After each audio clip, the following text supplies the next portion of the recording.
chat. Vic, the first two games took you a little bit to kind of get going. Did you feel like you were letting it all of that out tonight? Sure, yeah. First two games didn't exactly necessarily show how my preseason went because it was really good and both scrimmages I played really well, so it didn't show, but I mean, I'm mature enough to handle it the right way. And yeah, now it started paying off. Dan, you guys holding the 5 of 23 from outside today. It was really clinical perimeter defense, just in terms of rotations and what you were able to do with a couple of steals. Has that been kind of what you are trying to make your mark this early part of the season with what you've shown on defense and how you improved there this offseason? Yeah, man.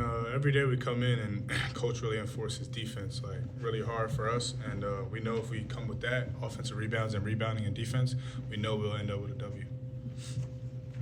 Vic, UIC and Detroit Mercy fielded kind of smaller lineups. Eastern Washington has center Ethan Price. Did that true big on big matchup allow you to kind of get into your bag and attack with your usual game plan? Yes, but not just that. So coach emphasizes game as they're better teams that we ever faced, maybe exception of Maryland in scrimmage, and I just not necessarily changed my mindset, but adjusted to that, and I'm like, all right, we can't lose that one. It just beginning of season, so yeah, just having coaches us preparing us and making sure we're locked in. I got locked in, so yeah. Was there a sigh of relief when that first three goes down and you can start putting them up?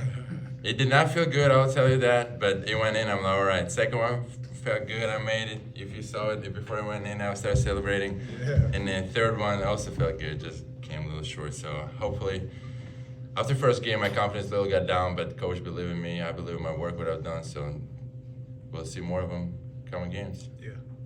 Career high for you, Vic, tonight, 26, 9 of 12 shooting. You mentioned the threes there a couple minutes ago. Just talk about what was working for you that allowed you to get going on the offensive end tonight. First of all, my teammates found me. Coach drew the first play for me. So, and since I started shooting threes, it was hard for me to readjust my game a little bit because I started feeling it, and I'm all the time on the perimeter now, which happened probably in first two games more than it should happen. So now I'm trying to figure it out to still be me, Viktor Lakhin, and then trying to find the threes. Because if I'm just being on the perimeter, it takes away a lot from the game in the paint. So I just got myself going in paint, find easy buckets, one-on-one in the post, stuff like that. Teammates found me, and then coach chose the play for me to shoot. So everything worked out today.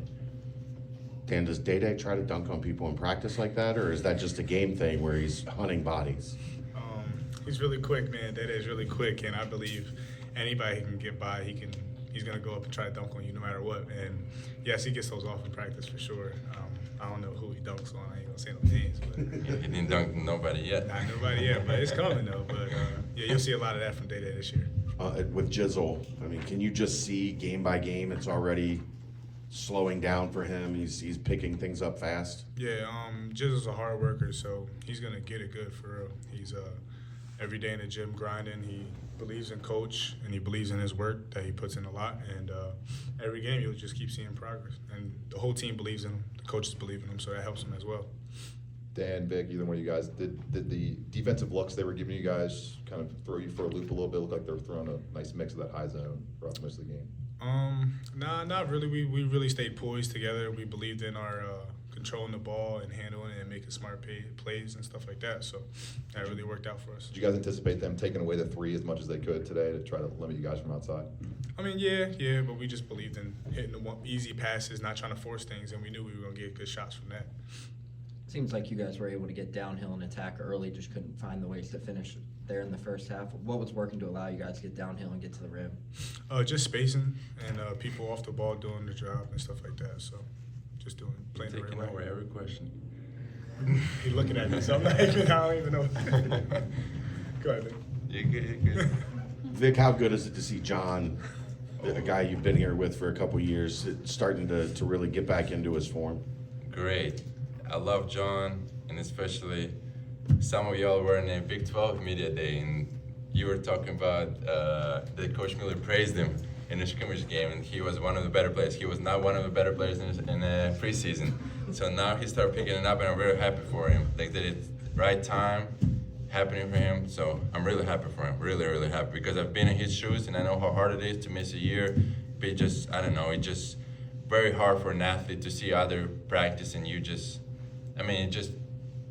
want to cry literally because like it's what do you do? What do you live? Like another good example, just a little personal story. I'm mature enough to not get those 2 games get over me, get bigger than me. But that's what we do, and I'm like falling asleep. I'm like, damn, I didn't play well. You know what I'm saying? So like, it is really hard to be a basketball player and not play. That's what I believe. So I'm really happy for John.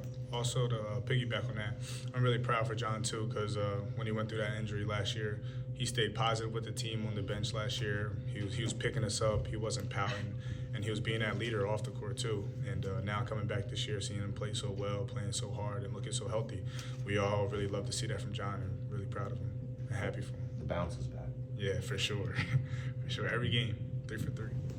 Vic, Coach talked about how you guys were struggling rebounding the first 2 games, and I wasn't happy with the technique, but you get 10 tonight, 5 on each end. Did he challenge you specifically to try to have a better night? 5 on offense and 6 on 6, defense. 11. Yeah, I knew he was gonna do that. Apologies. You're good. I'm just teasing. Yeah, I mean, it's being honest, just to give away my little tricks. It's harder for me to rebound against taller players because I shorter players get in my legs, and it's hard to get around. So once I guard in the guy my size, it's a little easier to rebound. But also, ball was just lucky, I guess, and I just dropped it in my hands a couple of times. So Is Dan a better rebounder than you? he thinks so, but no. Any other questions for the guys? Thank you. Yeah, Thank good you, one. guys.